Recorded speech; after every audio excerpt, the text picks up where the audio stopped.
All right, what's going on, you guys? Nick here with Nick Strength and Power. I've got a couple of interesting stories for you guys today. The first story that I have for you guys today, Patrick Moore posted another physique update going into this weekend's New York Pro, which will be held in Tampa.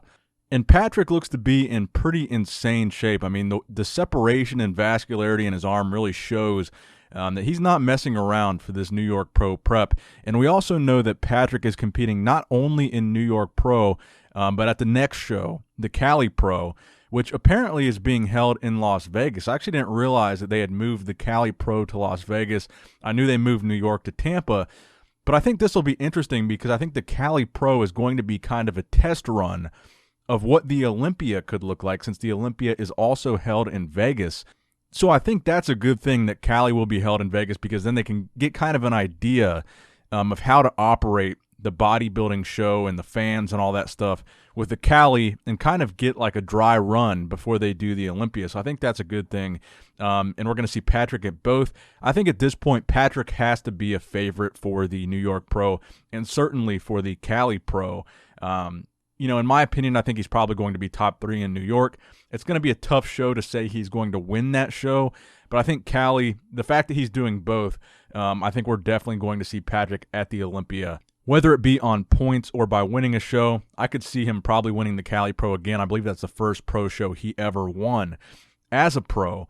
So I think it's going to be interesting to see how Patrick does here. I think he looks fantastic so far. And he's looking like he's going to bring a much tighter package than he brought at the Arnold Classic earlier this year. But I think if he places top 3 at both of these shows, that should get him to the Olympia on points. But I think likely one of these two shows he's going to win and get to the Olympia, just based on how he's looking so far. Now, also, another double threat here competing in both shows is Antoine Vaillant. He announced today on his Instagram that not only will he be doing the New York Pro here this weekend, he's also going to be competing in the Cali Pro. I believe it's next week. So we've got basically back-to-back pro shows. So I think in all likelihood, you're going to see several big names from this New York Pro. Whoever doesn't win, they're probably just going to continue dieting and go over to Cali because the opportunity is too good here. The proximity of these shows to just go back-to-back and try to qualify for the Olympia by competing in both. And Antoine and Patrick both, I think, are threats to the top 3 at both of these shows.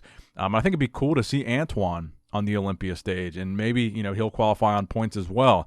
Again, I love Antoine. I love his physique. It's hard to predict him winning one of these two shows, but I would like to see him get there on points.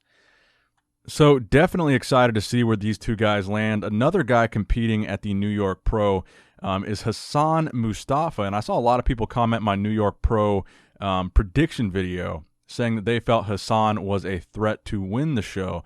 Now, I believe he's also being prepped by Chris Aceto, who is prepping Patrick Moore as well, and he looks pretty good. He's definitely got a ridiculous amount of muscle packed onto his frame, but looking at the picture that he posted 2 weeks out, his conditioning looks good, but it doesn't really look the sharpest, and his midsection, to me, looks a little bit blocky there. But from a muscle mass standpoint, I could see where people would argue that he's a serious threat to the New York Pro lineup. But I guess we'll see how good he comes in condition. But I did want to mention him as well because I saw a lot of people commenting that on the last New York Pro video I did. So keep in mind, we'll look out for him at the New York Pro this weekend as well.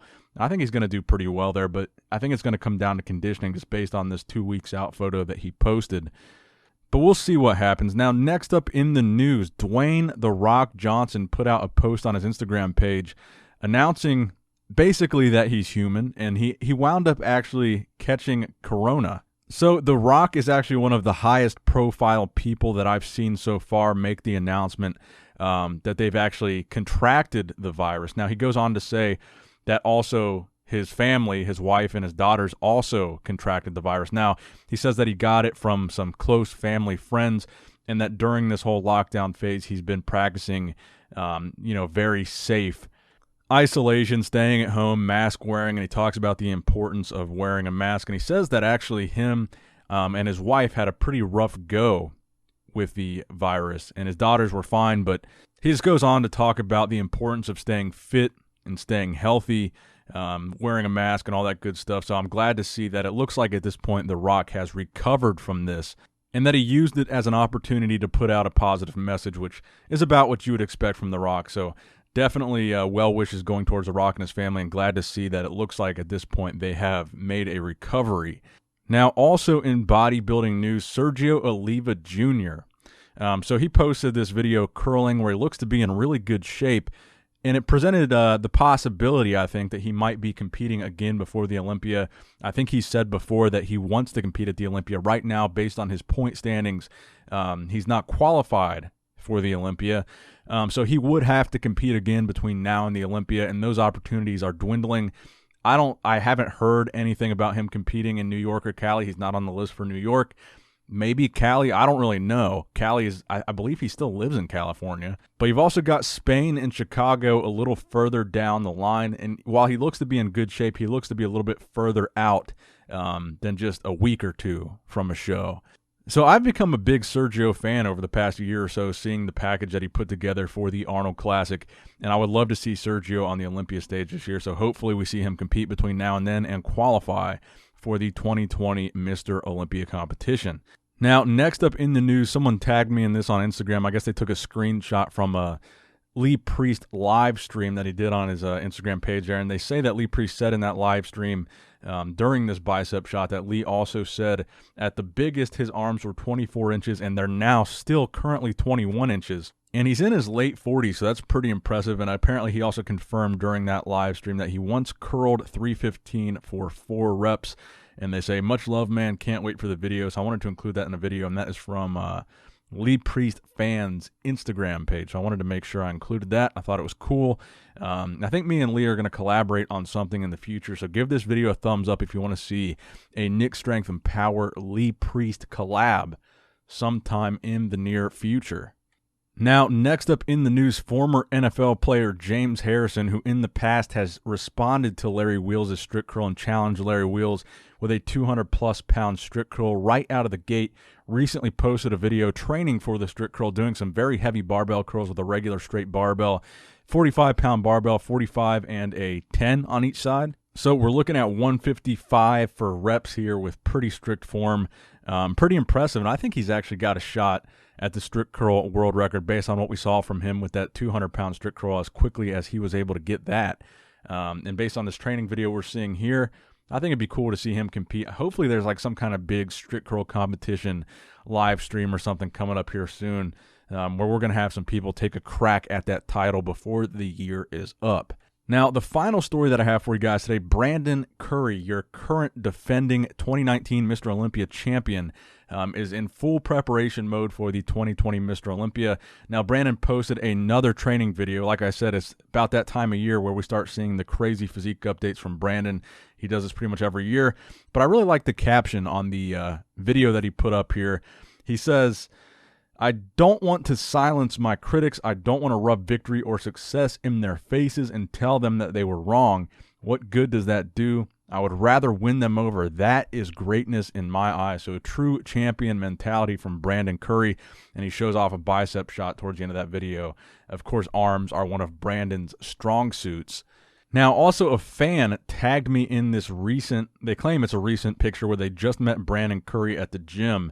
Deeb KD tagged me in this, and Brandon is looking absolutely massive in this physique update here.